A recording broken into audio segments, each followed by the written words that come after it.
So hey guys, today we're going to be looking for some decks or a deck that plays around both Mulcharmy cards. So the conditions that we're trying to play around here, well, Mulcharmy Perilia, honestly, not too bad. If we can just normal or special summon one time from the hand and only do that like once, then Mulcharmy Perilia is only ever going to be like a pot of greed, so it's not really that big of a deal. Fuelos, this card a little bit more annoying. Special summoning from the deck and or extra deck, your opponent draws a card every time you do so. So for example, if we were playing Orcus, we do this a good few amount of times, a little bit annoying. But if we were to just specifically not summon from, well, or very minimalistically summon from perhaps the extra deck, not summon from the deck, or the hand if possible, I think that's pretty doable. So obvious answer first, we would have, if we were pretty keen on playing combo, Centurion. So, we can do activate stand-up Centurion, summon Trudea from our back row, Trudea effect to place Primera, special summon Primera to grab, I guess, I don't know, Phalanx is good, I guess. And then we can pass turn, and here we have potentially, I guess we'll say 3 interruptions with an asterisk. So we have Phalanx effect, and then we have the effect to synchro into Legadia to destroy a card, specifically a monster, I guess. So destroy monster, plus the effect to draw 1. So this could draw us into a hand trap if we don't have them already, being a very small engine here. We have this. And technically, we can also open Emblema to do the same kind of thing. And this will be kind of 3 interruptions and 0 draws from the Mulcharmy cards because we didn't do anything that's listed on the Mulcharmy cards. But also, there's also a little trick here. So if you want to save maybe the Mulcharmy for turn 2, then we can make, I guess, Auxilla on the first turn, which might arguably be worse for you, versus making Legadia turn 2. There's that, I guess. And in this case, we can get an extra something, I guess, right? We have Wake Up Centurion. So we would have to grab Wake Up Centurion instead of Phalanx. And then it becomes just an upstart, I guess, if you activate Perilia. That or you could try to save it for the next turn, so it's a pot of greed, I guess, which still isn't like that great. It's just draw 2, but you go -1 when you activate the card, so overall you're up 1 card. But if you don't get any draws, you're at 0, which is awful because the card itself is a draw card, I guess. So we can go even worse. So let's make a complete F tier deck because why not, I guess. So, final countdown. I don't even want to rebuild this list. But, there's no reason for me to special summon, because all of my cards are probably going to be, for the most part, traps or monsters that will be battle tricks to prevent, any battles from happening, or any damage from being taken. And maybe a few points of removal. So you can't just sit on something like that. There's some cards, I guess, that are really disgusting that can really hinder Final Countdown and the back row I run for Final Countdown. So there are some spot removal cards that I can run for this, I guess. Don't even want to humor rebuilding this list right now. If you thought Paleo games were long, this is actually way worse. This is like Crooked Cook level. We're looking at like 60-80 turn duels to actually win. Pretty awful stuff. Surely it's just 1 more turn, right? Surely they don't have any more battle trick. Oh, damn, can't attack this turn. Surely next turn. Well, yeah. So there's no summoning to be done with this list. But alright. What else do we have? Let's see. If we want to, in particular, not summon, then using back row majority strategies are, yeah, well, yeah, that's pretty doable. But there's also technically a few other tricks we can do. So if we look back at the Centurion idea here, the thing with the Centurion stuff, right? You could technically draw on the next turn as well, right? But the counterplay to this specifically would be if we're able to give our opponent a monster so they can't activate the Mulcharmies at all. And if we give our opponent certain types of monsters, it becomes pretty unplayable. Well, for the Mulcharmy cards, and we just have to set up a way to play on our opponent's turn. So one such way is we could do Black Garden, right? So idea of, well, I don't know exactly how you would get something like a Black Garden, but idea of we give our opponent a monster to start, and at this point, all we have to do is set up a next turn play. So we could do something like Centurion, I guess. But if we were to do something else, I guess we could do Vanquish Soul, and this would not be too bad. I mean, it's not like the most insane thing in the world, but we can do like normal summon Rosin and force our opponent to have a Black Garden. Then we can grab, I guess, Rock of the Vanquisher. And now that I think about it, Vanquish Soul plus Black Garden is actually a disgusting combination, because I can just make my highest well, my highest defense point guy, or something like that. We put our guys in defense or whatever, has the attack point guy in defense, so you can't crash the Black Garden tokens. So that's kind of annoying, vaguely, but alright. What else do we have? So in terms of decks that play on our opponent's turn, what deck can set this up really fast, really cleanly, really easily? Let's see. Well, I guess there's Ninja. Well, normal summon Hanzo, and then give our opponent something like a token with Black Garden, and then you won't be able to Mulcharmy here. Probably sufficient, I guess. And I guess you could get a draw off of my normal summon from hand, but that'll be about it, because I'm not going to likely special summon from the extra deck turn 1, because it's kind of hard to get the actual engine pieces you need to do this, because honestly, Ninja is kind of a piece of crap deck, but you know, if it gets the job done, it gets the job done, I suppose. And it also doesn't special summon that much, so you're mostly looking at probably upstarting, I would think. So it's, yeah, really not too beneficial to be playing Mulcharmies against these decks, I guess.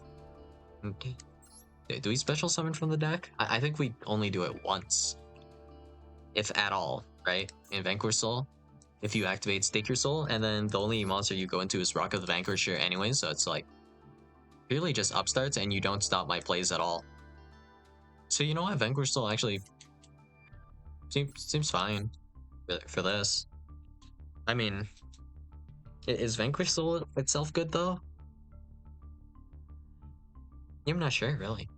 I'd have to like really analyze a little bit, but I mean, it's probably at least decent, like, right? Like, maybe. Who knows? But yeah, Black Garden to set up your plays, probably not that bad either, right?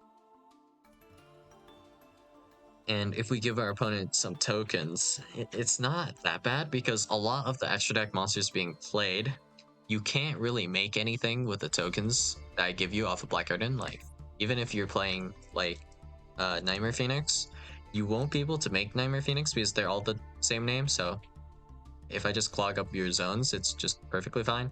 And the only downside to playing Black Garden is this counts as 2 summons for Max E, but this also counts for our opponent. So if our opponent were to special summon, it counts as them special summoning off of our card Black Garden, and it's also mandatory, so they must summon off of Black Garden. So I guess that's a little cool. So Black Garden, honestly, now that I think about it, pretty decent card. It's just accessing it's kind of awkward. But if we could access it more consistently, yeah, it's looking pretty disgusting. Somewhat foul, even. What else do we have here?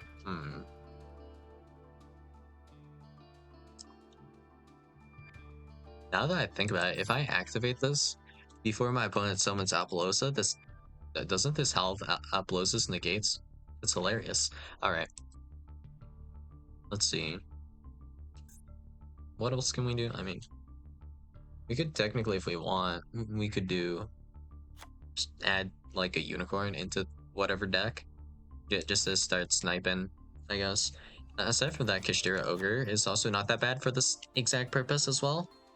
If we're going first specifically and we activate Kashtira Ogre effect, Kashtira Ogre will be able to see how many draws we can safely afford our opponent, because it looks at their next 5.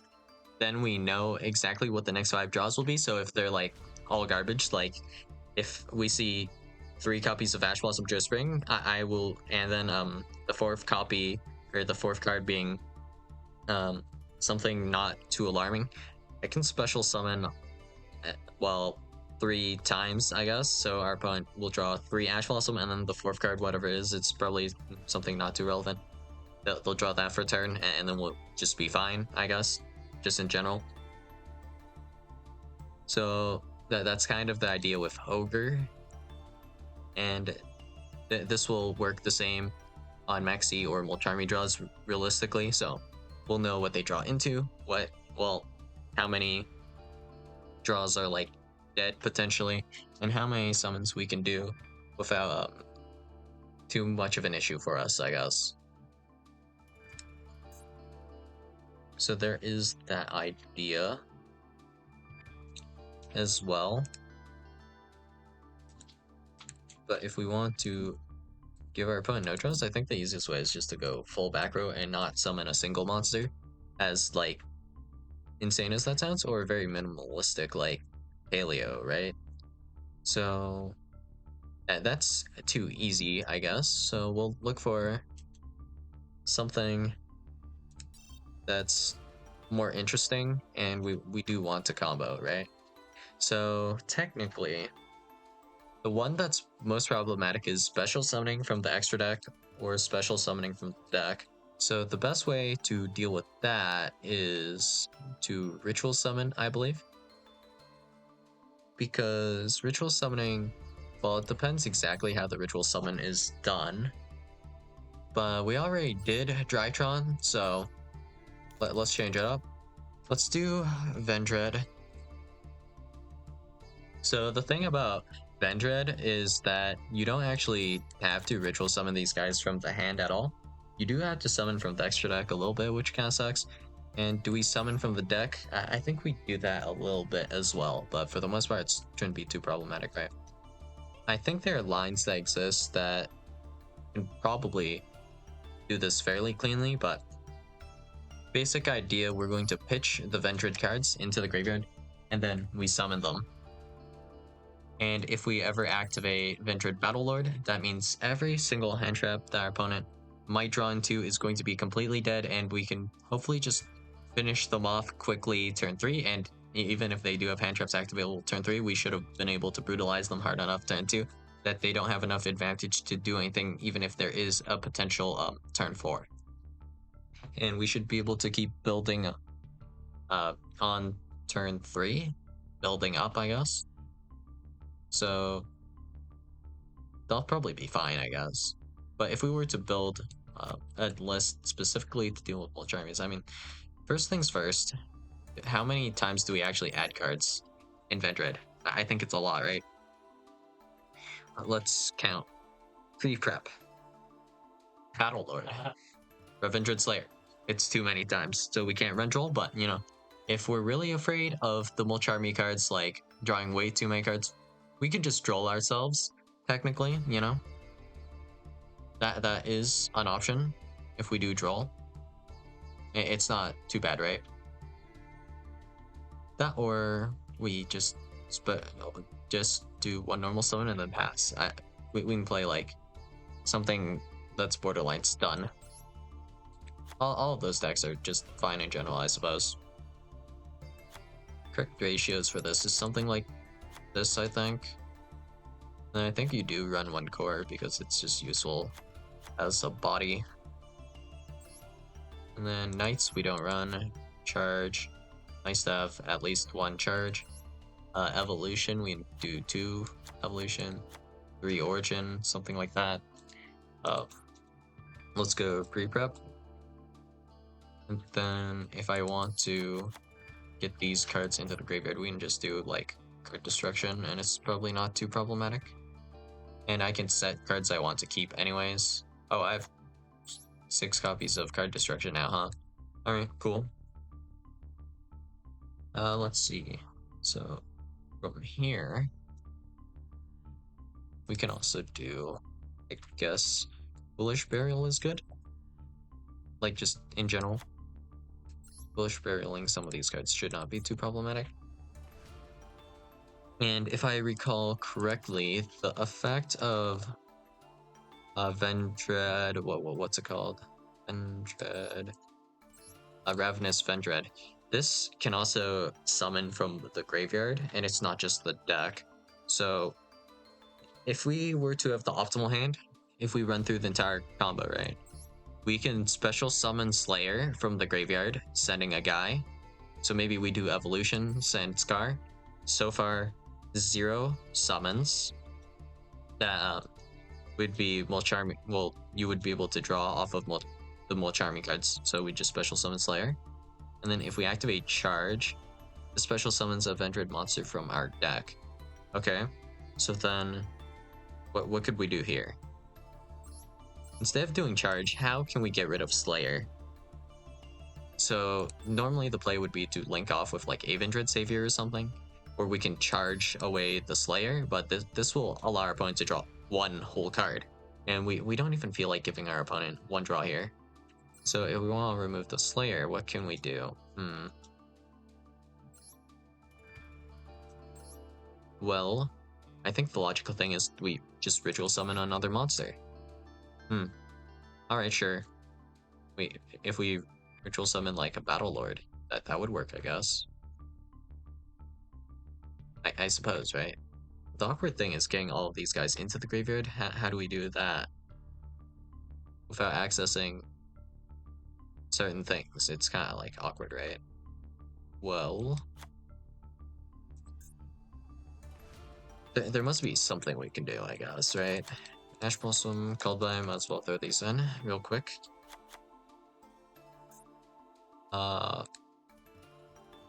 Do we just give up the 1 draw with charge? I guess we could, right? But really don't want to. I guess Dark Hole. Are we feeling the Psycho? Potentially, right? Technically doable, right? But how do we get this into the graveyard to begin with? I guess there's no other way about it. Is this soft once per turn? No. But alright, I guess we need Vendread Knights then. Sure. That'll be somewhat helpful for this. Aside from that, do we have something like discard a card, draw a card? Do we have an effect like that that we can reasonably play with Vendread? I mean, kinda yes, kinda no, right? If we want to just send a Vendread, I guess. Well, we can add them to the hand pretty easily. But how do we discard them? Can't think of a good way. But what we can do, I guess, is we have Herald of Arclight, which we can run. And then we can just throw in like this. Like, it didn't really matter too much, but I don't know, something like these 2. Throw that in. Throw in like an Ecclesia. And then I guess grab a punishment. Sure. Something like this. So we have another way to add like a ritual spell or something. If we want to put this in the graveyard, how can we do this without summoning exactly? And without losing too much card advantage? Um, ah. Well, if I want to discard a card and then draw a couple, but I don't want my opponent to do so, the logical thing would be something like a trade-in, but there's no like trade-in for level 6 or 7 that I can use. There is like technically trade-in for level 8, but that doesn't quite get us there, right? Really don't want to give the draw with the Revendred Slayer here. I mean, this hand would do it because we have card destruction. That's about it, right?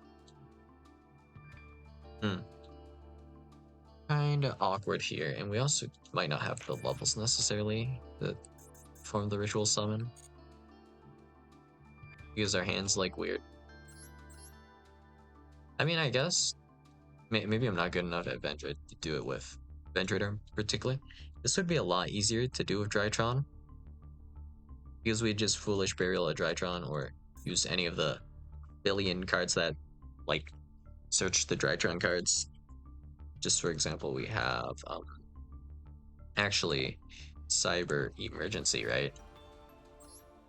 Add one light machine monster that cannot be normal summon / set. So this can just add any Drytron card.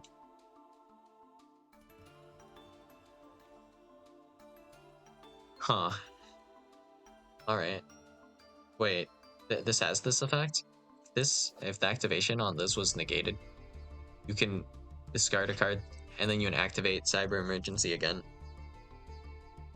Huh. That's kind of wacky. Aside from that, I guess we could run, what's his face? What was his name again? So it was a fish monster, and the level would be 4, and I think it's a water, right?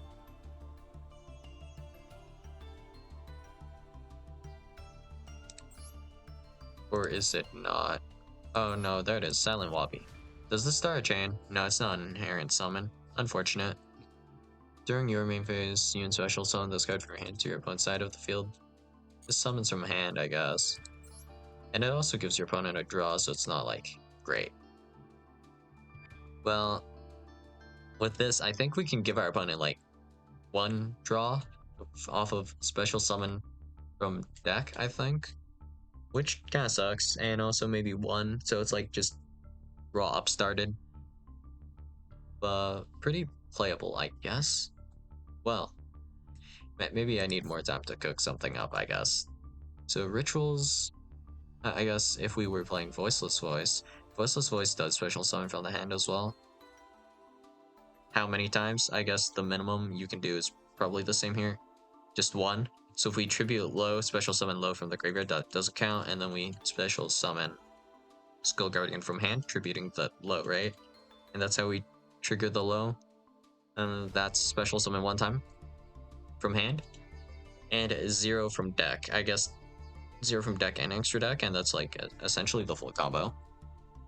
So that works, but it doesn't special summon from the graveyard, which is awkward for this part, right? You know, the other thing. So getting our cards into the graveyard, pretty problematic here. Wish I could think of a really good way. But aside from that, I guess, you know, you could literally just play Dark Magician or something, because the deck just does not very much. Yeah. That's technically a way we can play around that, I guess. Yeah, I think so, at least. Aside from that, we have plays that can stall a turn, you know? We can just literally just make Baguska, you know? So, summon 2 guys, make Baguska, and then make a real play next turn. I mean, it's not like an infallible line or anything, but it's still like a decent plan to have. Maybe I should look into decks with Baguska lines instead. Yeah, I think that's what I'll do. And a different video. So yeah, that's all I got for you guys today. And yeah, I mean that this doesn't really work, but I mean technically Drytron probably works a little bit better. And aside from that, just playing a going second deck actually isn't like a bad plan either, because your opponent probably controls some card if we decide to go second, right? So maybe I should have just tried to build a going second deck instead, but I mean, I'm a bit of a combo junkie. So even if we're playing something like a yugioh, we're running a lot of hand traps. I think we can afford to just go second with some decks that are quote unquote going first decks anyway. So probably not that big of a deal, honestly. So yeah, that's all I got for you guys today, and I'll see you guys in the next video. Bye.